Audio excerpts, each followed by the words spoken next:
Assalamualaikum warahmatullahi wabarakatuh. Salam sejahtera. Salam keluarga Malaysia. Apa khabar semua? Bertemu lagi bersama saya Muhammad Rafi Jafrani ataupun Facebook saya Rafi RJ. Tuan-tuan dan puan-puan, kali ini saya ingin berkongsi mengenai topik artikel seni, ya, yang dibawakan khas di bawah program karya kilat, ya, yang disokong penuh oleh Cendana dan My Creative. Tuan-tuan dan puan, artikel seni, ya, ataupun saya mengambil pendekatan menggunakan perkataan seni kerana secara umum untuk saya menggunakan approach bagaimana artikel membantu industri seni kita di negara kita ini, ya. Baiklah, saya teruskan dengan kandungan modul yang ingin saya perkenalkan ini. Okey.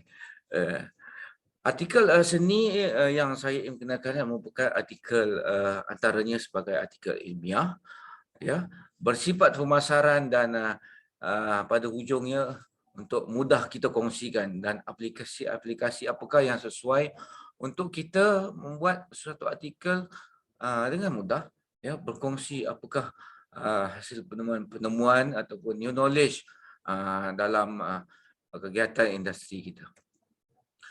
Sebelum kita meneruskan ke sub topik yang lain mengenai artikel, bagaimana kita menulis artikel ini.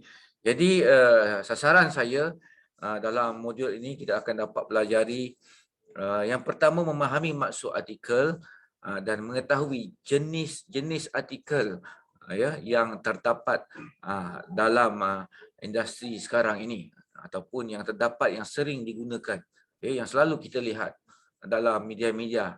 Kita tak tahu yang bahawa perkara ataupun yang ditulis itu merupakan artikel, ya. Nombor dua, ya, yang kedua, memahami tujuan dan kandungan penulisan artikel itu. Dalam menulis artikel mesti ada tujuan dia. Kenapa suatu artikel ditulis oleh seseorang penulis? Apakah kandungan penulisan tu? Ya, memahami tujuan dan kandungan. Sebagai contoh yang paling mudah, tuan-tuan. Tujuan dan kandungan yang paling mudah ialah berita. Berita adalah salah satu jenis artikel.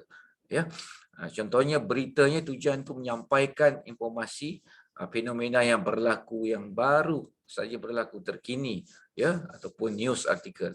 Yang ketiga, bagaimana penulisan artikel seni dengan mudah dibuat. Bukan saja artikel seni, malah artikel jenis yang lain juga.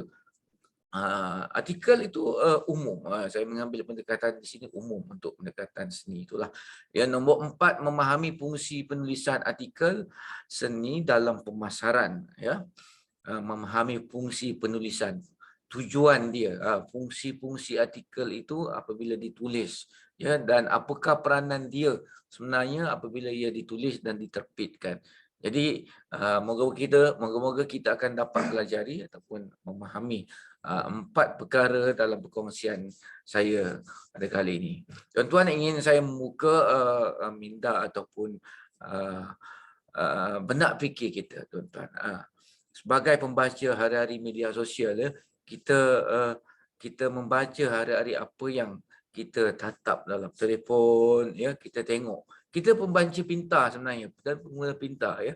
Apa salahnya apabila kita ingin melakukan sesuatu, kita mengambil kesempatan mencari tapak-tapak pemasaran dalam hal kandungan media sosial itu.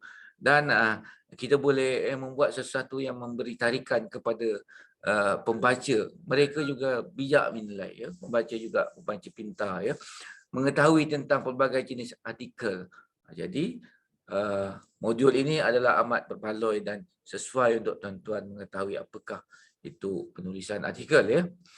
Tuan-tuan tahu, ya, dunia ini adalah makanan untuk sumber topik yang tidak terhingga, ya, tidak terhingga dan tiada hadnya. Jadi oleh itu dunia secara literal, ya, adalah had apabila ia datang untuk mencari sumber baru untuk dibaca, sama ada untuk maklumat atau hiburan. Jadi pelbagai khazanah ilmu ataupun khazanah yang sangat berguna, new knowledge dalam sesuatu bidang. Ya, walaupun kadang bidang utama itu telah dikaji, telah ditulis, namun ada lagi di sebaliknya yang tersurat, yang tidak pernah dikongsikan dalam bentuk penulisan. Ya, baik tuan-tuan, kita teruskan budaya kita membaca, mendapat lebih banyak idea tentang artikel-artikel yang berbeza, ya, mencari artikel panjang sehinggalah artikel yang pendek. Ya, sama-sama kita tengok modul ini. Kita pahami dulu definisi artikel, ya tuan-tuan, menurut Kamus Dewan edisi keempat, Dewan Bahasa dan Pustaka. Artikel adalah karangan. Jenis-jenisnya antaranya ialah surat khabar seperti majalah, makalah, rencana, ya, review contohnya. Itu adalah artikel.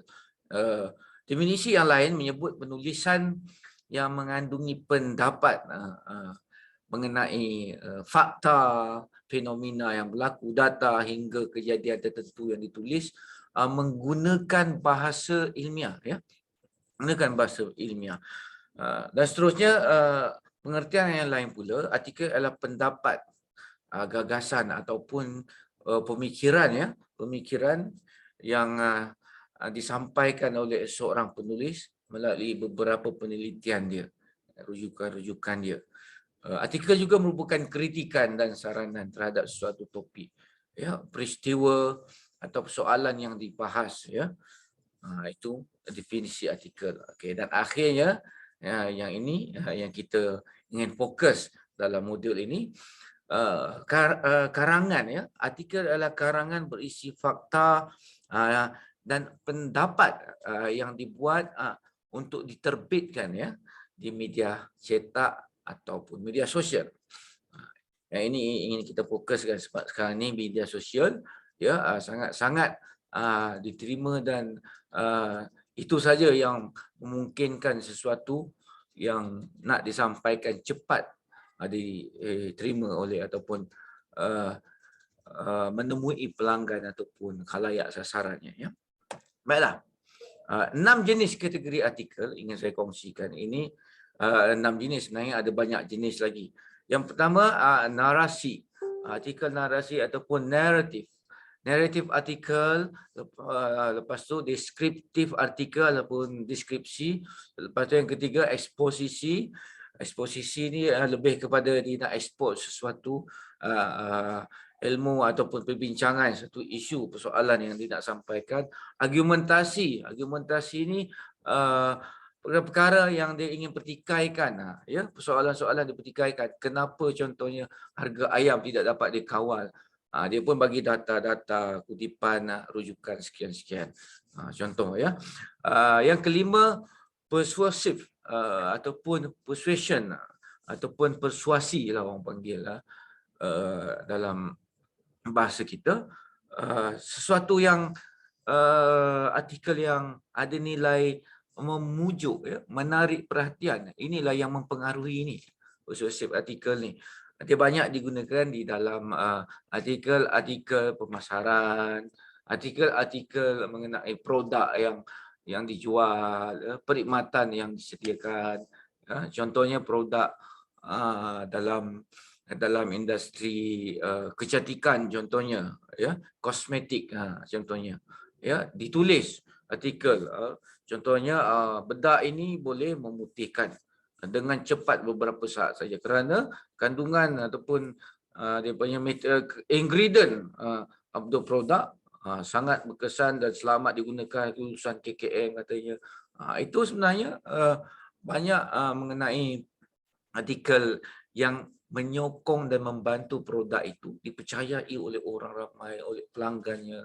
Mereka memberi keyakinan, ya, memujuk. Itulah posesif artikel. Yang keenam tuan-tuan, artikel SEO ataupun SEO, ya.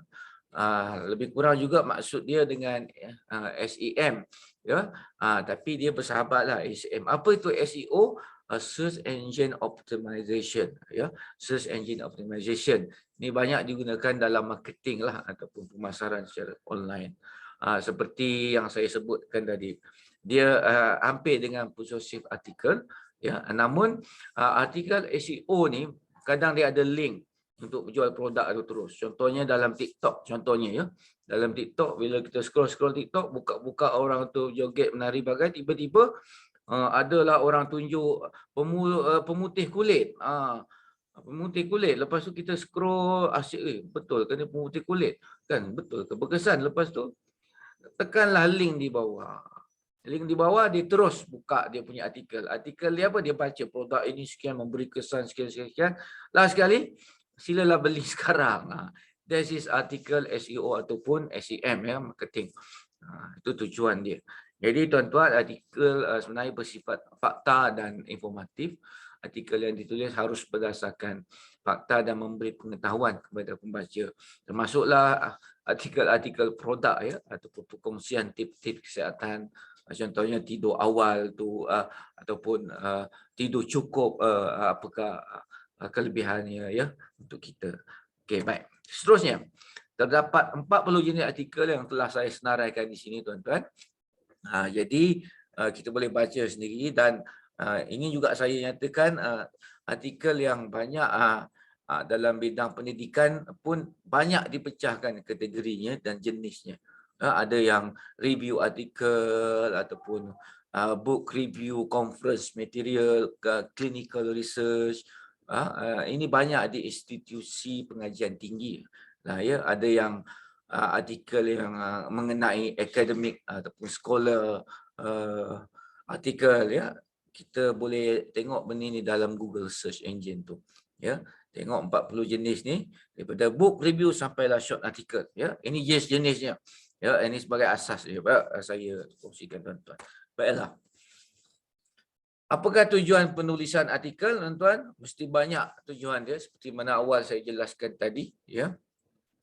Kita tahu fungsinya, kita tahu maksudnya, ya. Tujuan dia, artikel harus mencerminkan matlamat editor. Matlamat editor maksudnya tujuan. Kenapa nak tulis, kan? Dalam menerbitkan artikel dan termasuk rangkaian artikel berkualiti tinggi, ya, untuk menggalakkan pengarang menghantar. Kadang-kadang penulis ini, macam contoh dalam bidang pendidikan yang saya ceburi sekarang ini, ya, dia menulis artikel hantar ke market yang bertaraf antarabangsa, contohnya Scopus, contohnya artikel-artikel yang nilai tinggi dalam akademik. Kenapa? Macam Scopus kena bayar, ya, kena bayar, ada review proses, ada editorial proses. Harganya pun dibayar tu sekali saja, namun harganya tinggi. Kerana apa?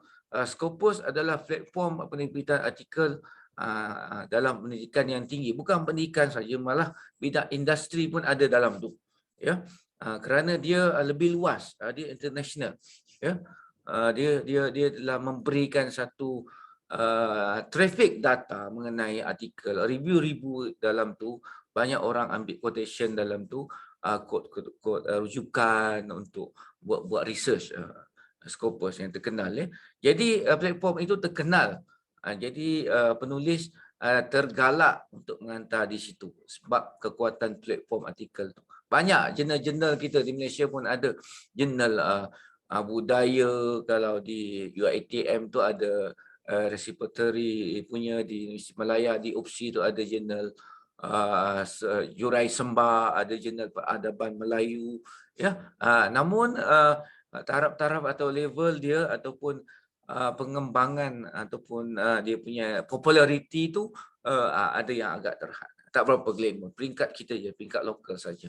Ya, tujuannya kalau editor ataupun penulis pendidikan, untuk pendidikan, untuk memahirkan, untuk mengembangkan expertism dia, untuk mengembangkan dia tu pakar apa.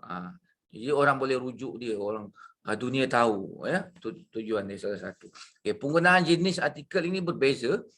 Kalau pendidikan lah, apabila ingin nak bangunkan profil jurnal dan memberi impak yang tinggi dalam bidang tu, jadi mereka ada target sendiri. Jenis artikel yang berbeza boleh digunakan untuk kesan yang berbeza. Kalau untuk marketing, dia tulis untuk marketing. Kenapa dia tulis tips-tips kesihatan? Ya, minum air kosong berapa kali segelas, dia tulis berdasarkan kajian sains sekian-sekian. Dia tujuan dia untuk membudayakan masyarakat hidup sihat contohnya, ya. Jadi banyak tujuan pemasaran produk untuk menguatkan produk, kepercayaan pelanggan dengan produk tu, ya. Lepas itu tujuan secara umum penulisan artikel ialah untuk mempengaruhi. Inilah dia tadi, yang mendidik, memberi maklumat, ya, memberitahu, meyakinkan serta menghibur pembacanya. Okey, seterusnya ciri-ciri artikel mestilah singkat, padat, jelas dan perbahasannya lengkap serta tuntas, ya. Sumbernya tuan-tuan berasal dari fakta yang ada. Ya, artikel mesti ada fakta. Contohnya berita. Berita baru berlaku semalam. Dia mestilah bersifat fakta, ya. Peristiwa yang telah berlaku. Bersifat faktual sesuai dengan data-data yang diketahui oleh pengarang atau penulis. Seorang pengarang dan penulis mestilah dia menulis artikel tu berdasarkan kepakaran dan pengetahuan dia, tahap pengetahuan dia. Kalau orang ingin menulis tips-tips untuk membuat produk craft, dia nak tulis, kita mesti cukup bahan contohnya. Jadi seorang penulis dia mesti tahu pasal ilmu craft sedikit, ya. Dia takkan berani tulis dia takkan berani tulis kalau dia tak ada networking untuk craft itu ataupun maklumat itu cukup, ya. Contoh, isi yang disampaikan sesuai dengan fakta yang diperolehi dari sumber sahih dan bukan dari pemikiran penulis. Ini perbezaannya penulisan puisi, penulisan sastra ataupun penulisan kreatif. Beza dia, ya, dengan artikel, ya, dengan artikel. Kerana pemikiran penulis, kalau kita tulis sajak ke puisi, itu pemikiran, itu rasa dia, itu karya dia, itu idea dia untuk mengeluarkan apa yang keluar di benak fikirannya. Namun sebaliknya, artikel adalah sebuah buah fikiran, sebuah sumber ataupun sebuah penulisan yang penuh dengan sumber sahih, dengan rujukan-rujukan tertentu. Contohnya, dia menyatakan pendapat dia mengenai harga ayam naik, ya. Harga tepung naik, harga minyak naik. Kenapa? Kenapa KPDNK kita tidak mengawal? Dia pun research, tengok apa fakta-fakta yang berlaku. Daripada 5 tahun lepas, kenapa harga boleh kawal, tiba-tiba sekarang tak kawal, contohnya. Ya, itulah namanya artikel. Ya, jadi itu ciri-ciri dia. Isinya berupa boleh kita gunakan untuk kita menulis biografi tokoh, kisah-kisah perjalanan contohnya, pertikaian, argumentasi, peristiwa atau hal-hal fakta yang lain, ya. Itulah dia. Lepas tu gagasan. Ciri-cirinya mesti ada gagasan, topiknya harus sesuai dengan keperluan pembaca dan masyarakat umum. Kalau kita sebagai penulis, kita nak target pembaca kita ni kalangan muda-mudi contohnya. Takkanlah topik kita tu tentang seni, warisan dan pemeliharaan, kan? Mestilah kita membuat tajuk yang sesuai dengan target grup kita itu, remaja. So kita tulis contoh tajuknya yang sesuai untuk anak-anak muda ni. Contohnya, cantiknya pakaian muda-muda sekarang. Bukankah adakah baiknya kalau seorang gadis memakai baju kurung yang lengkap, contohnya busana yang lengkap, ataupun manisnya seorang gadis Melayu manisnya seorang anak muda memakai pakaian Melayu lengkap contohnya. Mungkin orang muda dia tengok ada gambar. Artikel biasanya ada gambar, supported punya gambar ditulis. Seorang gadis memakai pakaian yang cantik. Jadi ia tarikan. Ini kita sesuaikan dengan target grup kita. Ya. Banyak lagi contoh-contoh yang lain. Mungkin lepas ini saya akan jelaskan. Ya. Baiklah, jenis artikel yang sesuai dalam artikel seni ini. Apa yang sesuai untuk artikel seni? Pemasaran. Artikel seni, kita boleh buat tulis satu artikel mengenai satu persembahan, ya, satu persembahan mengenai yang akan berlaku sekian-sekian, dijayakan oleh sekian-sekian artis contohnya, sekian-sekian pengarah, ya, karyanya daripada luar negara contohnya. Contohnya artikel mengenai sekarang ni banyak orang buat review pasal Mat Kilau, filem Mat Kilau. Pemasaran, ya. Semakin anda kritik, semakin anda review, semakin baiklah sambutan dan semakin berkembanglah, ya, pengetahuan orang mengenai filem Mat Kilau. Alhamdulillah tuan-tuan, teruskan mengkritik, teruskan menulis, teruskan review. InsyaAllah industri kreatif Malaysia ya, akan meningkat. Kita perlukan audien begitu. Ya, perlukan komentar-komentar begitu ya. Kalau dalam pemasaran ya, ia penting. Jadi apa SEO dengan SEM yang saya letak di sini? Search Engine Optimization dan Search Engine Marketing, tuan-tuan. Dua perkara berbeza, namun ia sahabat. Ya. Namun ia sahabat. Nanti saya akan tunjukkan ya, dengan lanjut sedikit ya. Sebab kita tak fokus untuk yang itu, kita fokus pasal artikel tu, penulisan tu. Artikel seni juga boleh sebagai bahan, saya kata informatif ataupun memberi sharing ya. Contohnya setelah persembahan diadakan contohnya di Istana Budaya, persembahan teater musikal sekian-sekian. Pelakon contohnya, pelakon Adiputra membawa watak yang sangat teruk contohnya. Contohnya itu review kan. Itu review, sharing.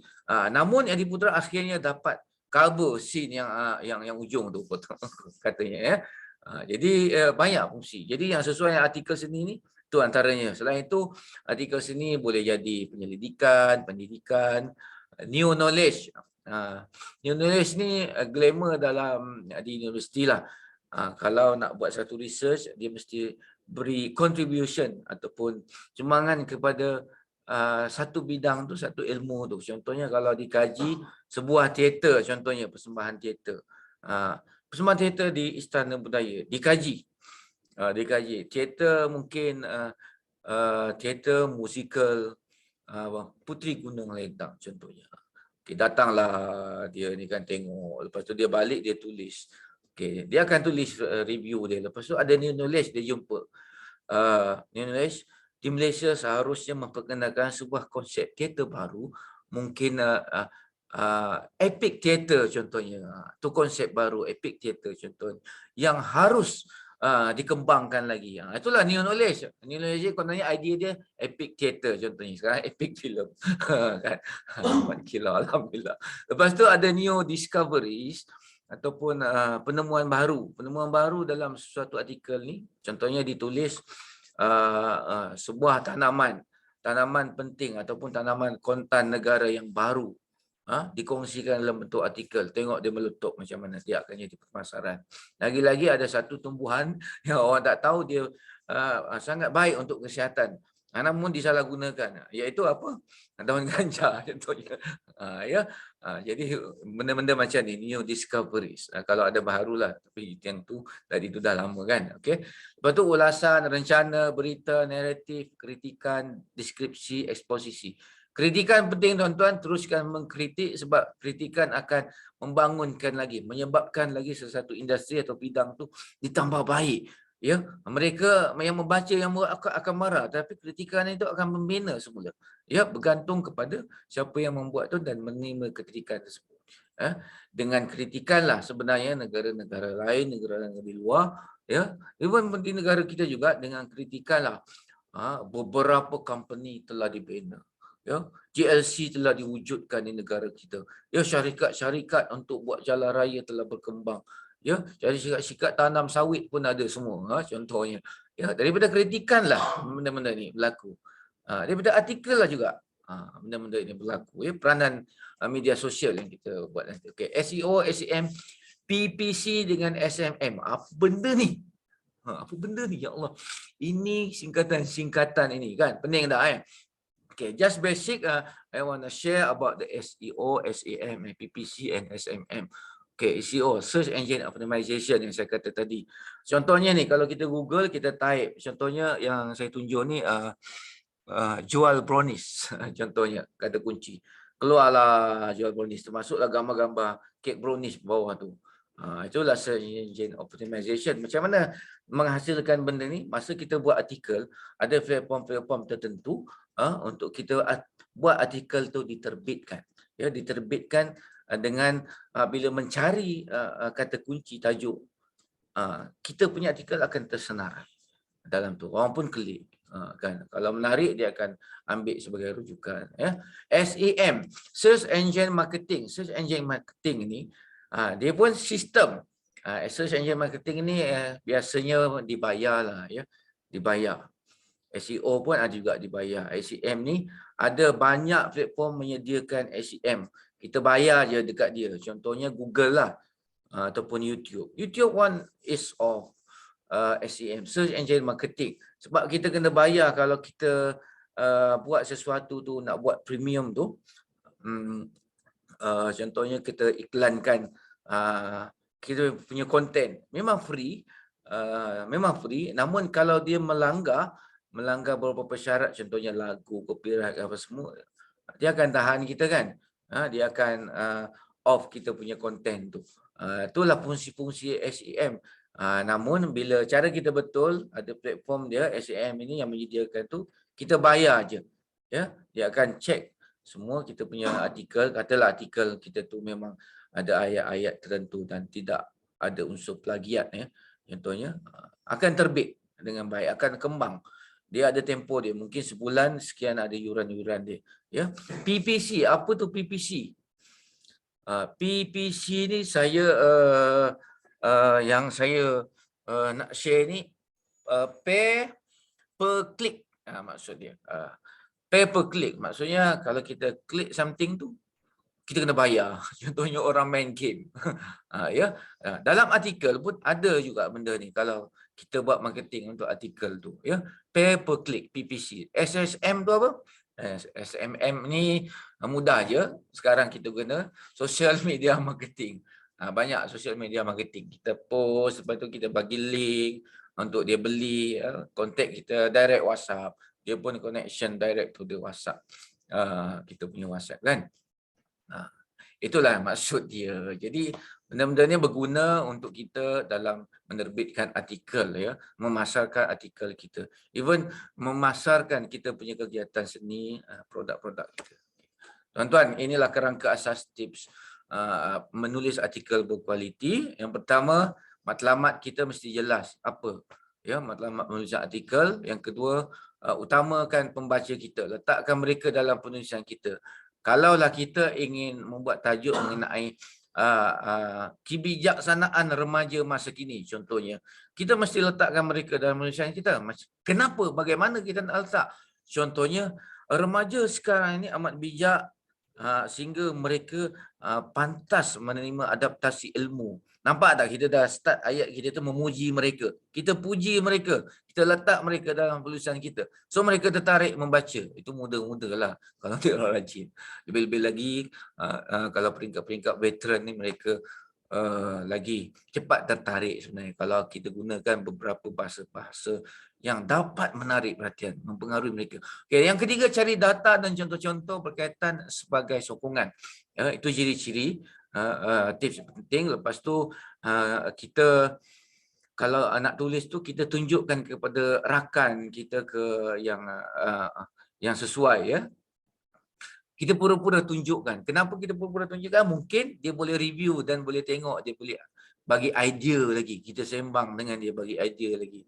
Sebab draft pertama kita mungkin teruk kita tulis sebab tu kita akan balik, kita akan buat semula, kita akan tulis semula. Jadi itu proses penting. Menulis artikel juga dengan idea yang tersusun. Dia ada format dia, idea tersusun dia. Dalam introduction kita letak apa? Mungkin introduction kita nak letak latar belakang dulu. Mungkin ada yang start dengan permulaan isu dulu, terus dia masuk isu, meletup, kasih letup dulu, pengenalan. Lepas tu dekat isi barulah dia goreng lain, contohnya. Lepas itu kita tulislah semula. Rehat penting tuan-tuan, kita tak boleh terus-menerus tulis, kita perlu rehat, pergi mancing dulu ke, keluar dulu, minggu depan sambung lagi. Sebab idea kita menulis dia akan berubah-ubah dan kita akan dapat idea lagi yang baik, lagi baik sebenarnya ya. Tuliskan lagi. Baiklah, berikan artikel dengan tajuk yang mengusik emosi, tajuk ya. Isunya terkini semasa, isunya baru ataupun ada daya tarikan, ada daya potensi untuk, ataupun Mak Saleh kata uniqueness make interest. Kalau kita nampak biasanya tajuk ni yang mengusik emosi ni apa? Berita lah banyak. Contohnya semalam ada berita, saya terbaca berita dalam Media, pemandu beho berang melanggar kereta polis sehingga terbalik selepas dia disaman. Betul, memang dia fakta benda yang berlaku. Silap saya 2 hari lepas benda tu berlaku keluar. Kan? Nampak tak? Pemandu behol melanggar kereta polis hingga terbalik kerana disaman. Yang itu. Nampak tak? Dia mengusik. Bila nampak tajuk tu terus kita buka. Tip, tekan. Kita pun terus direct ke website website berita tersebut kan. Nampak tak? Macam tu. Kalau kita jual produk pun sama. Tarian ini menjadi isu panas sekarang kerana mempamerkan, contohnya panjang kan, kita buat pendek je. Tarian panas. Jom saksikan. Contohnya begitu ya. Artikel tapi tajuk betul dia sebenarnya lain. Kita just tajuk kita yang keluar jadi search engine tu boleh keluar ya, ataupun SEM tu ya. Lepas tu dapatkan seorang tu edit tulisan kita. Dalam education penting dia kena review, dia edit. Kadang-kadang ayat saya lain sampai dekat dia ayat satu perenggan tu boleh jadi 2 baris. Jadi itu penting ya. Betul. Dia biar dia padat. Lepas tu imbas kembali, pastikan semuanya jelas. Lepas tu jangan lupa optimum kat artikel kita dengan search engine optimization. Kita daftar mana-mana untuk kita terbitkan. Lepas tu terbitkan artikel. Alhamdulillah. Dekat situ insya-Allah kita akan jaya menulis artikel. Walaupun pendek ataupun surat pun boleh jadi artikel. Ya tuan-tuan. Jadi isi tulisan artikel ni jangan lupa didasari oleh fakta ya, bersifat faktual dan informatif. Tuan-tuan, jadi dia mempunyai pandangan, gagasan. Penulisan artikel juga dibuat dengan sistematik. Artikel ditulis secara singkat, padat dan jelas. Ya, ini gambar SEO tu nampak. SEO ni inilah kepentingan dia. Tag kita penting, hashtag penting, lepas tu meta, links, web, Bing, lepas tu URL authority. Ya. Lepas tu bagaimana kita nak mula menulis, tuan-tuan, ada 5 poin penting yang utama. Jadi 5 ini, yang pertama tuan-tuan, tema kita mesti tentukan dulu tema. Tema hendaklah spesifik. Kalau kita melalut dengan tema yang banyak, tuan-tuan, kita tak dapat menjelaskan kita punya expertise. Semakin spesifik kita, semakin menariklah minat pembaca. Contohnya, kita spesifik tema kita, contohnya harga kereta naik contohnya. Ya, tema kita pasal harga meningkat, harga kereta, harga kenderaan, tuan-tuan ya. Jadi kita dah tetapkan spesifik. Isu dia apa? Harga kereta tidak logik. Contohnya. Isu dia apa? Dia tak logik. Kita pun tunjuklah kita punya statistik bagai-bagai kan. Contoh. Okay. Tetapkan tujuan penulisan. Kebanyakan artikel bahkan dalam artikel jenis deskripsi dengan naratif artikel ya, mereka tak nyatakan.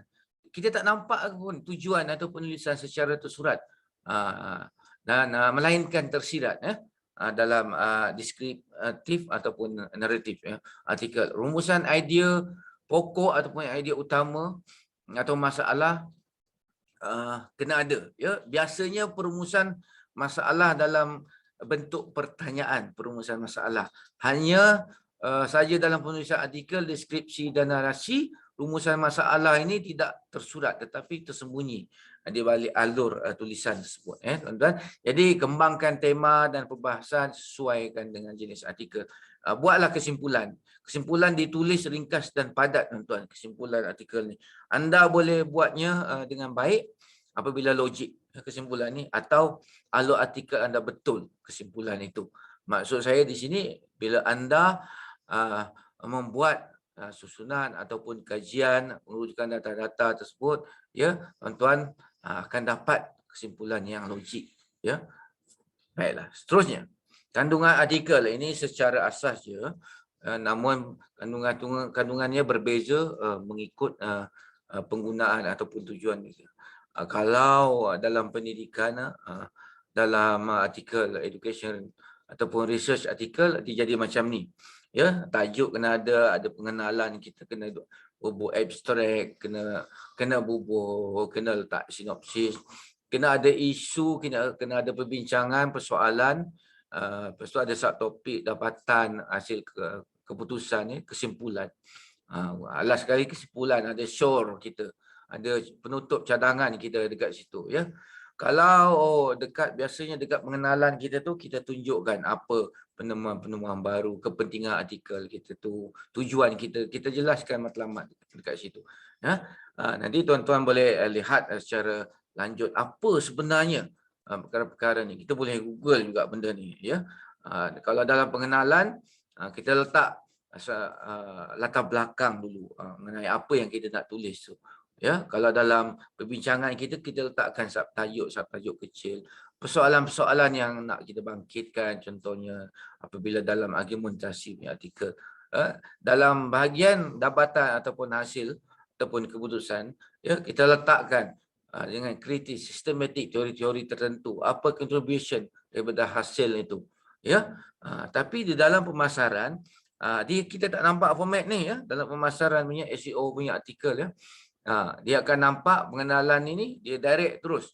Produk tu apa, kebaikan produk, nampaklah isi. Produk tu apa, pengenalan, kebaikan produk, isi. Lepas tu produk tu pula boleh digunakan oleh siapa, masih isi.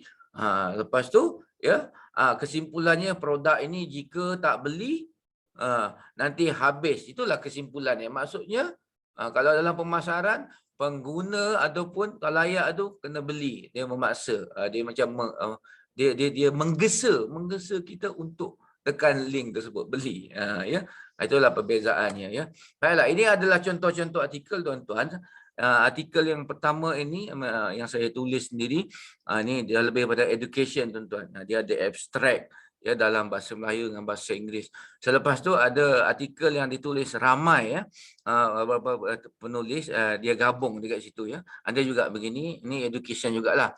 Okey, satu artikel yang saya nak kongsikan mengenai berita di dalam buzzkl.com yang bekerjasama dengan Cendana ya. Ini mengenai gerakan-gerakan seni di sinilah yang berlaku mengenai kegiatan seni persembahan ya, seni visual yang rakan kepada Cendana.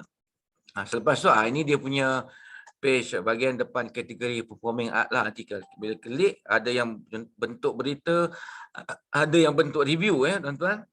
Apa tu ada yang bentuk yang dia memberi maklumat ya. Contohnya yang ni, sebuah pementasan tarian merentasi masa. Nampak tak tajuk dia tu? Tajuk dia tu merentasi masa. Selalu kita gunakan. Tapi kenapa dia kata tarian ini merentasi masa? Kita nampak gambar dia ada. Kain dia pun dah ke depan dia. Dia menunjukkan betul merentasi masa. Dia kat belakang. Kan? Contohnya. Ini semua marketing dan ini semua daya penarik, tuan-tuan. Ada juga artikel yang menunjukkan dia berita. Kita klik berita mengenai ini, media release contohnya.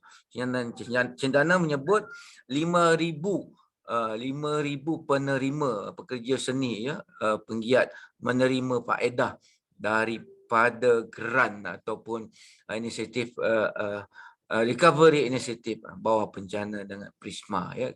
Dia segeping, tapi ini 2 muka surat saya ambil cuma tunjuk kat depan saja. Ya, ini biasa the news artikel dia ada tarikh, dia ada ni apa introduction dia kan. Okey. Ini yang baik ni. Ini meletup-letup sekarang dah berapa juta tuan-tuan? Ada 20 lebih juta ya. 24 juta dah. 24 juta ya. Baiklah. Bila kita nampak ini saya ambil daripada Omedia, kita nampak macam tu. Yang ini gesaan lah ataupun apa orang kata orang Kelantan cakap dia orang nak panggung wayang. Mungkin kerajaan negeri Kelantan boleh benarkan operasi panggung wayang yang berlandaskan syariat Islam. Ini dia punya ayat saja, tajuk dia kami nak wayang. Media tulis ya. Kecewa tak dapat tengok mak kilau, rakyat gesa kerajaan negeri Kelantan benarkan operasi panggung wayang. Nampak menarik tak tajuk tu? Sebab sekarang dah betul-betul dah filem ni. Kami nak tengok wayang, kami nak PKL. Pitih tak ada. Nak buat tampang kan. Lepas tu nak payah ni lagi, tiket lagi contoh kan. Jadi ini penting tuan-tuan. Ya. Bila kita tekan link ni, inilah fungsi SEM, Search Engine Marketing ni. Bila kita tekan, dia terus pergi dekat Omedia punya website. Tengok rating Omedia. Maksudnya dia akan dapat rating. Berapa orang buka. Ada data dia, ada statistik dia yang telah di-set dalam laman web tersebut, ya. Sistem IT punya sistem, ya. Information teknologi punya sistem. Tuan-tuan, buka terus, kita pun baca dia tulis apa. Walhal kita tengok tajuk tu pun kita dah faham dah, kita tak payah baca dah panjang-panjang. Kalau orang rajin baca sampai bawah. Kan macam saya kan, kadang saya baca sampai habis. Saya tengok macam tu pun saya dah faham. Oh, patutlah demo-demo ni memang kena buka pangwayang. Ya. Jadi gitu. Tuan-tuan, ini antara aplikasi yang saya nak kongsikan tuan-tuan. Ada berapa? Ada 7 dekat sini. Tapi banyak lagi apps yang mudah untuk kita menulis. Ini ada yang berbayar, ada yang premium punya. AI Writer iOS dengan Android boleh pakai. Jotapad. Ada fungsi masing-masing. Tuan-tuan perempuan boleh Google. Macam AI Writer ni adalah salah satu aplikasi yang paling terkenal sekali sekarang ni. Ya, sebab dia mudah, dia buat mat turun, boleh tulis semua. Dan aplikasi ni bila kita tulis, dia terus buat pemasaran tu jadi. That's why SEO dengan SEM itu menggunakan aplikasi je, semua memudahkan. Sekarang tak payah tuan-tuan, macam mana Cik Rafi tunjuk tu macam mana dia cakap begini. Sebenarnya semua itu adalah menggunakan aplikasi teknologi media sekarang ni. Tuan-tuan dan puan jangan susah-susah gunakan ini. Ya. Jotapad, Evernote, Wordsmith, Google Doc. Google Doc biasa kan Google Doc. Google Doc ni senang. Google Docs ya, sebab dia senang simpan, senang dihantar, senang orang tengok, kita pula boleh benarkan, kita publikkan, orang yang kita hantar share tu dia boleh edit. Grammarly ni dia content writer yang menuntut penulis menggunakan bahasa Inggeris. Boleh menambah baik penulisan kita dalam bahasa Inggeris. Yang kelebihan dia bila kita edit tu dia terus ke proofreading, senang, ya, senang digunakan, ya. Jadi dia boleh menambahkan kita punya keterampilan menulis dalam BI. Scrivener contohnya, Scrivener menulis aplikasi yang sesuai untuk buat format yang panjang-panjang, ya, ada fungsi masing-masing. Kalau macam Evernote tu dia dibayar, dia premium dia. Sama juga dengan Wordsmith. Jotapad ni dia banyak ciri yang menjadikan aplikasi yang baik, ya, canggih, lepas tu version dia mudah untuk kita ikut. Nanti boleh try. Kadang dalam handphone pun boleh download dalam handphone yang mudah ni, yang ni AI Writer ni, kan. Okey, baiklah. Inilah aplikasi yang saya nak share sebenarnya. Kita menulis artikel, kita menggunakan teknologi tool. Jangan kita menulis dalam Word, dalam Microsoft Word. Pun boleh juga sebenarnya. Tapi Microsoft Word yang online punya. Kadang-kadang orang terima, kalau kita hantar, kadang orang tak ada Word pun dalam handphone. Tak boleh buka. So dia boleh buka dengan PDF, dengan aplikasi macam ni, ya. Okey, baiklah. Itu saja perkongsian saya tuan-tuan perempuan. Semoga bermanfaat dan tidaklah saya menunjukkan bagaimana kita nak tulis mula A, B, C, D, E, F, G. Saya berkongsi tips-tips yang baik dan apakah aplikasi yang digunakan, tujuan kita menulis supaya penulisan artikel ini dapat menyokong industri-industri kita, perniagaan kita, kegiatan kita, aktiviti kita, ya, sehari-hari. Kalau kita nak tulis artikel, hari-hari kita nak buat poster, kita nak tunjuk post, aktiviti sekian, datanglah beramai-ramai sekian-sekian, tak berkesan. Namun barangkali dengan menulis artikel, dia menambahkan lagi, mengembangkan lagi kegiatan seni kita, kepakaran kita. Contohnya, anda seorang penulis skrip contohnya, anda pun tulislah artikel mengenai industri kreatif contohnya. Ya, anda boleh menulis artikel mengenai diri anda, apakah karya-karya yang telah anda hasilkan. Ya, jadi bila kita post, kita pakai apps tu, orang nampak. Ya, orang nampak kita ni boleh buat apa. Ya, kita ni kepakaran kita apa. Jadi dia jadi pemasaran. Ya, okey, baik tuan-tuan, semoga mendapat manfaat dan mudah dipercayai oleh semua. Mudah belajar dengan 3 modul yang telah saya kongsikan, ya, yang sebelum ini. Sila ikuti, follow dan like dan komen. Jangan lupa kongsi ataupun share, ya, konten-konten ataupun sharing yang telah saya berikan ini. Terima kasih Ya, terima kasih tontonan anda. Terima kasih daripada semua. Terima kasih kepada Cendana dan My Creative. Assalamualaikum. Jumpa lagi. Kita jaga diri.